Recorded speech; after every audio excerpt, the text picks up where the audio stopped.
¿Qué opinan de ese concepto de límite de rango dinámico? Ya sé que no solo mezcla. A ver, cuénteme.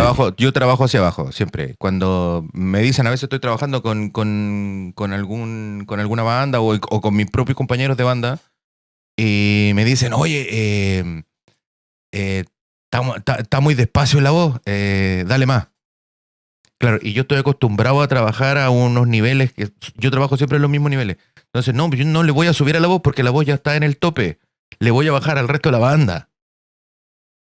Y obviamente eso, cuando hago eso, tengo que devolverme al Mixbus a volver a configurar todos los niveles que tenía, porque yo tenía, no sé, mi compresor moviéndose 1 dB, y cuando le bajé el volumen a la banda, el compresor dejó de hacer lo que estaba haciendo, entonces tengo que volver al Mixbus a volver a configurar todo. Estoy acostumbrado a ir a un ida y vuelta constantemente.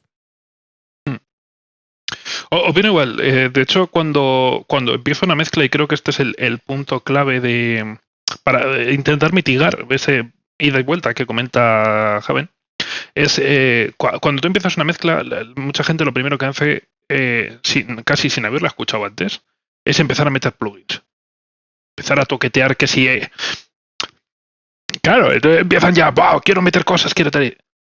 Calma, coge todos tus faders, bájalos, escúchala, ajusta el panorama, y ya cuando tengas todo tu rango, porque como tú bien dices, hay límites, no solo hay límites de rango dinámico, hay límites también de apertura estéreo.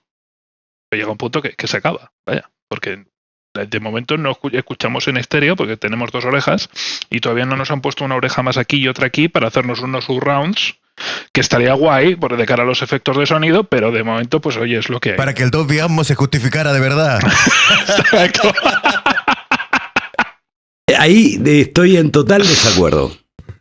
Ay, no necesitamos más orejas para escuchar el surround. Necesitamos que la tecnología sea mejor.